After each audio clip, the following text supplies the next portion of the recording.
Hey everyone, welcome back to Pine Hollow Auto Diagnostics. We got a scissor lift here, no start, no crank, but only from the platform. That's the customer complaint. Now, well, where's the key? All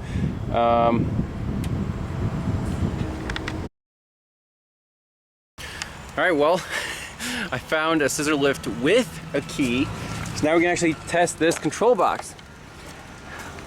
So let's first try to start it from ground controls. Let's see, start button. Okay, starts.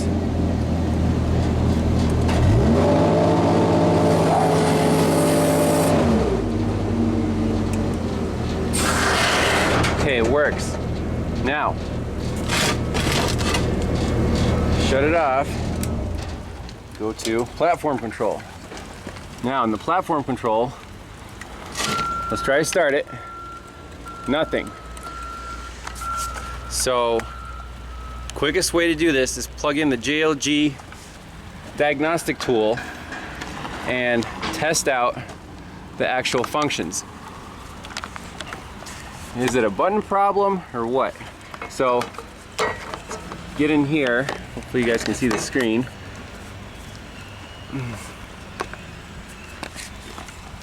Diagnostics, enter, platform, enter. Now we can test the buttons. So the sun's going to be a little in the way, but we can probably manage. So let's try the start switch. Lift select, horn open, start closed. You guys see that?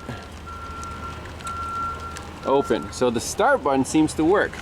Let's check all the other things. What can be disabling this, starter from kicking on? Drive speed open, high engine closed. So engine speed here, if we go to Rabbit, it'll say high engine open, open, closed. So this engine speed works. Auto level open, steering left, steering right, trigger, joystick. Why does it say minus 10%? We're in the middle. So if I move the joystick forward, you see it says center. If I move it even further forward, 46, 47, oh, center. This joystick seems to be messed up. So if it says minus 8, it probably won't start. However, let's get it to say center. You guys can see. I can barely see myself. Okay, center. Let's see if it starts.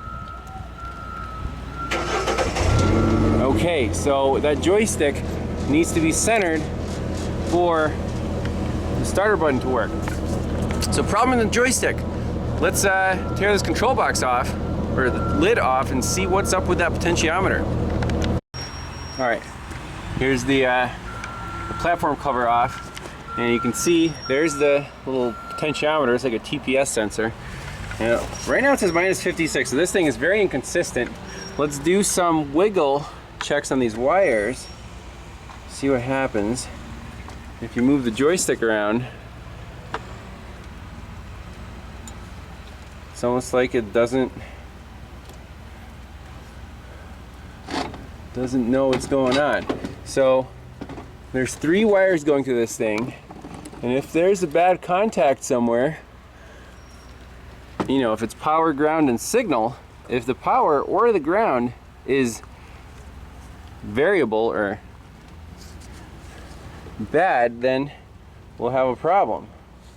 So I'm going to play around with this thing and see if we can find an intermittent connection, or if it's just the potentiometer itself is messed up.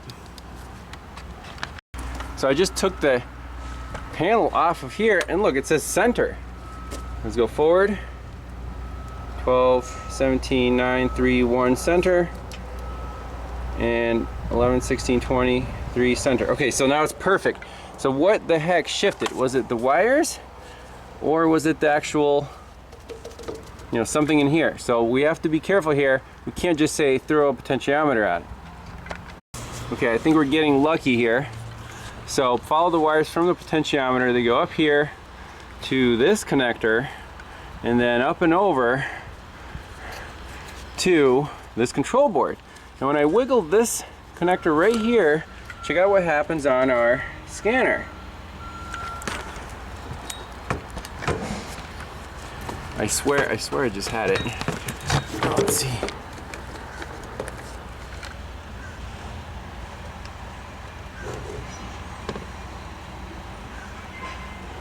Well, there we go. See that? -8 in center. -4 center. -3 center. -7. -2, -7, -8. So we could put a voltmeter on here and see exactly which of these contacts is bad.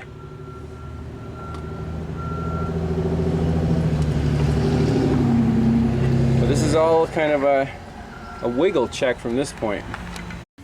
Alright, so I got a voltmeter hooked up. I just want to check these 3 potentiometer wires. And this brown one is the orange. It comes from the middle of the potentiometer. That's our signal. We're at 2.65 in the middle and the joystick's at center. So if we push the joystick all the way forward to 100%, like 98, we go to 0.69 volts.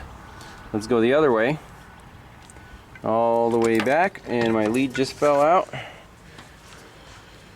Stuff you back in there. Again, this is kind of in a rush. -100, 4.69. So now everything seems to be working. Now the other 2 wires, we got the 5 volt reference right here, 2.96. And again, if you wiggle this connector around, that seems to be staying pretty solid. And same with the ground, our low reference.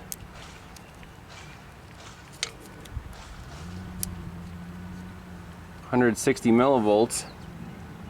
Wiggle the connector around. So it's kind of my fault, because I wiggled it and apparently I fixed it, but I think all we're gonna have to do is undo this connector, clean it out, make sure all the wires are appropriately pinched, and we'll call this one good to go. So with the connector pulled off, the pins look okay, but man, it looks like they've been stressed at some point and the strands are coming out, so we're gonna have to fix this.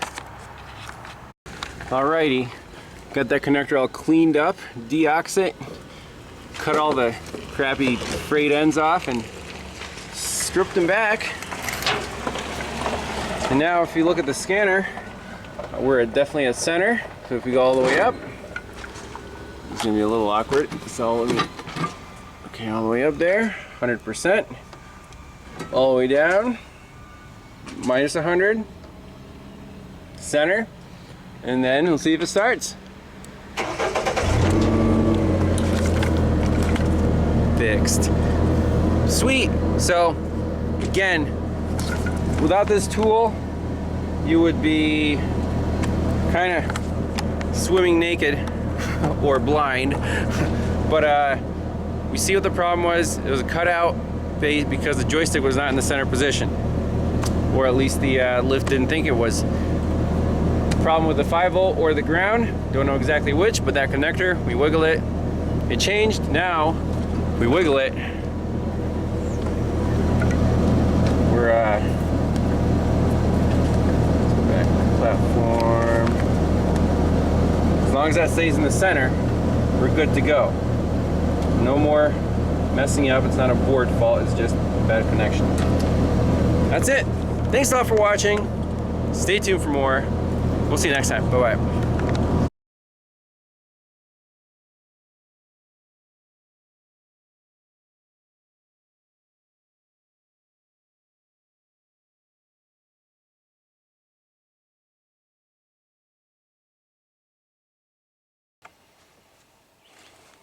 Got a Briggs & Stratton V-twin out of a John Deere GT235.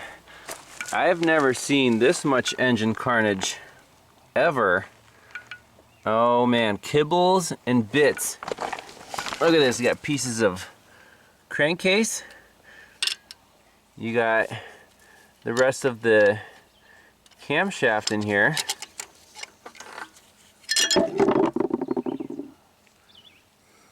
So the symptom was the, crank no start, and the valves weren't working very well.